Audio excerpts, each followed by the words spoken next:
Imagine if, in fact, you were in a coma for the last 8 years.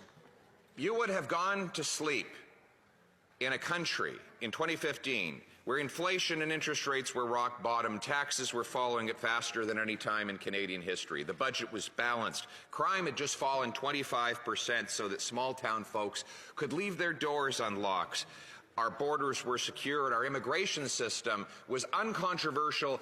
Everyone agreed it worked and was the best in the world. Housing costs half of what it does today. The average rent was $950, an almost laughably low number by today's standards. Take-home pay had risen by 10% after tax and after inflation in the preceding years. The New York Times had just called Canada the richest middle class. In fact, they said that Canada's middle class was richer for the first time than America's. This, with lots of trouble in the world, wars in Syria, Iraq, Afghanistan, and yes, Ukraine, none of which caused inflation here at home.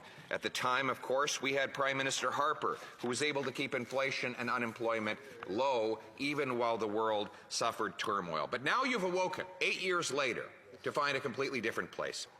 Inflation, after hitting a 40-year high, is still 50% higher than its 2% target. The economy is shrinking in per capita terms. It's smaller than it was 6 years ago, perhaps the first time that has ever happened in Canadian history. Canada is expected to have the worst OECD growth out of 40 countries for the next 5.5 years and the next 35 years. It now takes 25 years to save up for a down payment for a mortgage in Toronto.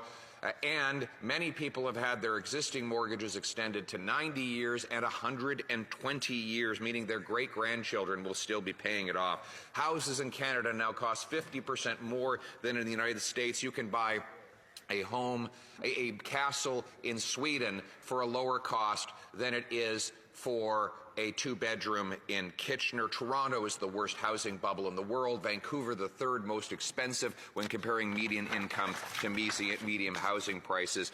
This is the nightmare that would have been unimaginable to you had you fallen into that coma and just awoken now. But there is good news. You don't want to fall back in the coma because the best is yet to come.